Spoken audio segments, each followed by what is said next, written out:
Hi friends, welcome back. तो friends, आज का वीडियो है चले थे देश का चक्का जाम करने, खुद का चक्का जाम हो गया। Farmers protest loses steam. अरे बाप रे। तो फ्रेंड्स, ये तो वीडियो देख के पता चलेगा क्या बता रहे हैं, ये क्या शेयर कर रहे हैं। तो वीडियो शुरू करते हैं, पर उससे पहले अगर आप चैनल पर नए हो और आपने अभी तक सब्सक्राइब नहीं किया है तो जल्दी से सब्सक्राइब के बटन और बेल आइकन को क्लिक कर लो, ताकि आपको हमारे सारे न्यू वीडियोस जैसे हम अपलोड करें आपको उसका नोटिफिकेशन मिल जाए। अगर आपको वीडियो अच्छा लगता है please like and share. And yes friends, हमारा जो ट्विटर का अकाउंट है, इंस्टाग्राम अकाउंट है और दूसरा चैनल है, उन सब के लिंक्स हैं डिस्क्रिप्शन बॉक्स के अंदर। तो मेक श्योर करना कि आप उन सबको क्लिक करके सब्सक्राइब और फॉलो कर लो। चलिए शुरू करते हैं। 6 फरवरी को नकली किसानों द्वारा बुलाया गया चक्का जाम फेल हो गया है। नकली किसानों द्वारा जारी किसान आंदोलन से असल किसानों ने कन्नी काट ली है। ये आंदोलन अब केवल दिखावे और राकेश टिकैत जैसे कुछ किसान नेताओं की जिद तक सीमित रह गया है। TFI पर आपका स्वागत है और मैं महिमा पांडे आपको बताने जा रही हूँ कि कथित किसानों द्वारा बुलाया गया चक्का जाम फेल हो गया है। पिछले लगभग 2.5 महीनों से संसद द्वारा पारित कृषि कानूनों के मुद्दे पर पंजाब और हरियाणा के तथाकथित किसान दिल्ली की सीमाओं पर विरोध प्रदर्शन और आंदोलन कर रहे हैं।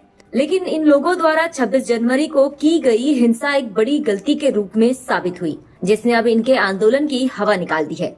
इनके विरोध प्रदर्शन की हालत ये हो गई है कि असल किसानों ने इस हिंसक हुए विरोध प्रदर्शन से कन्नी काट ली है। इसके चलते किसानों के संयुक्त किसान मोर्चा द्वारा बुलाया गया चक्का जाम का विरोध प्रदर्शन भी पूरी तरह फेल हो गया और अब ये कहा जा रहा है कि ये लोग जो भी आंदोलन करेंगे उसका अंजाम विफलता ही होगा।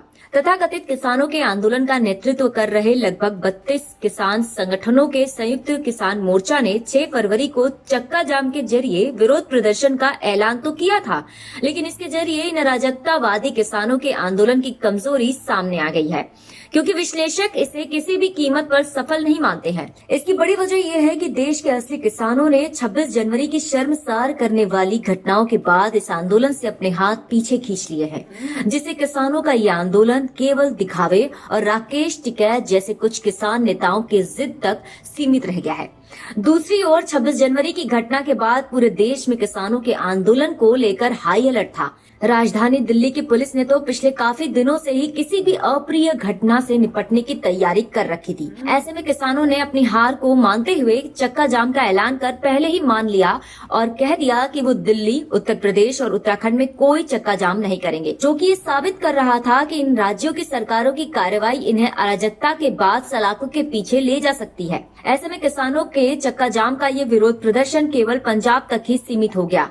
हरियाणा में छुटपुट घटनाओं के अलावा उत्तर प्रदेश और कर्नाटक समेत राजस्थान में कुछ राजनीतिक दलों के कार्यकर्ताओं ने किसानों का चोला ओढ़कर इस चक्का जाम को सफल बनाने की कोशिश तो की, लेकिन विफल रहे, क्योंकि असल किसान अब हिंसा के बाद अपनी बदनामी और स्वाभिमान के कारण घर लौट चुके हैं और जो बचे अराजकतावादी हैं, उनका कहीं न कहीं किसी राजनीतिक पार्टी से या तो संबंध है या वो खुद को राजनीति में स्थापित करने की योजना बना रहे हैं। किसानों के आंदोलन की विश्वसनीयता के कम होने की एक बड़ी वजह राजनीतिक पार्टियां भी हैं। Congress, Sapa, RLD, RJD, TMC जैसे राजनीतिक दल आए दिन किसानों के आंदोलन को अपना खुला समर्थन दे रहे हैं और धरना स्थल पर जाकर अपनी खोई राजनीतिक जमीन पाने की कोशिश कर रहे हैं। इसके चलते मोदी सरकार के लिए आंदोलन को राजनीतिक करार देकर इसे नजरअंदाज करने का एक बड़ा और वाजिब कारण भी मिल गया है। किसानों को लेकर कहा जाता है कि वो स्वाभिमानी होने के साथ ही अपनी छवि को लेकर बेहद संवेदनशील होते हैं।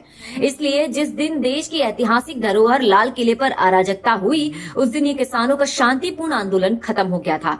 किसान अब अपने घरों की ओर लौटकर इस आंदोलन से खुद को अलग कर चुका है। यही कारण है कि चक्का जाम वाली अराजकतावादी तथाकथित किसानों की नौटंकी पूरी तरह फेल हो गई है और इसी तरह अब आने वाले समय में भी ये लोग जो भी विरोध प्रदर्शन का रास्ता चुनेंगे, उसका अंत इनकी विफलता के साथ ही होगा।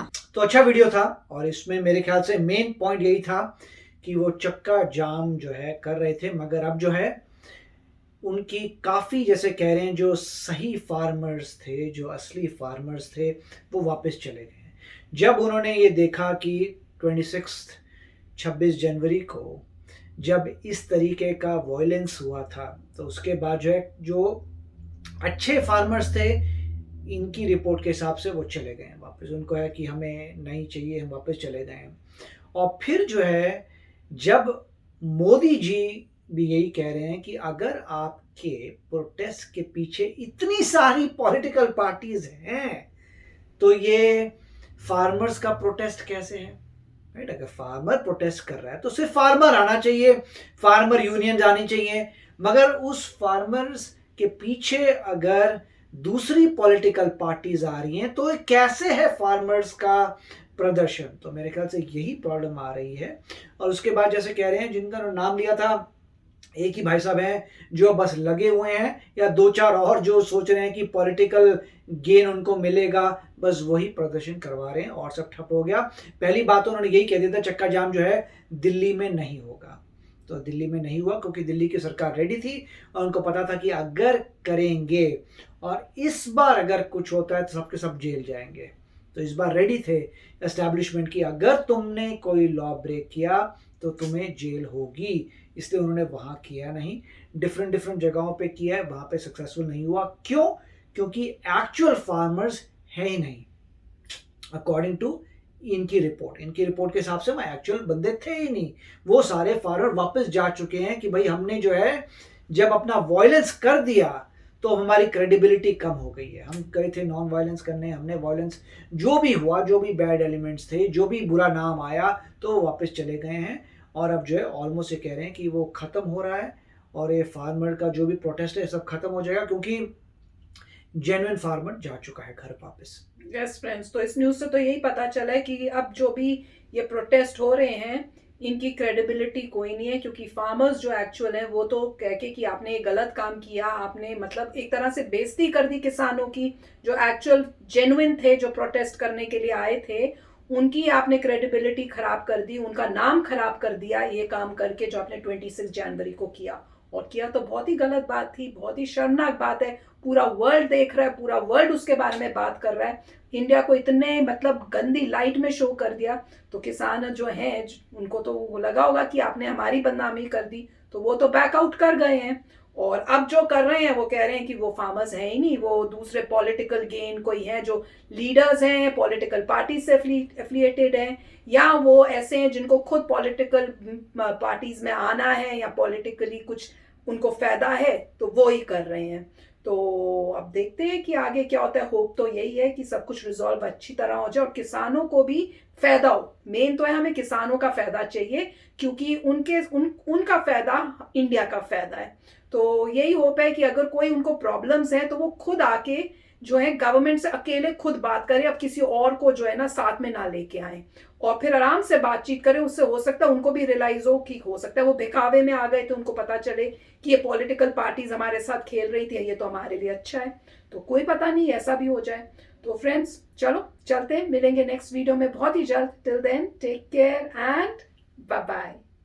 तो अगर आप मेरे इस चैनल पे नए हो तो जल्दी से सब्सक्राइब के बटन को हिट करो और बेल आइकन को क्लिक करो, ताकि आपको मेरा जब नया वीडियो मैं लगाऊं आपको उसके बारे में जल्दी से पता चल जाए।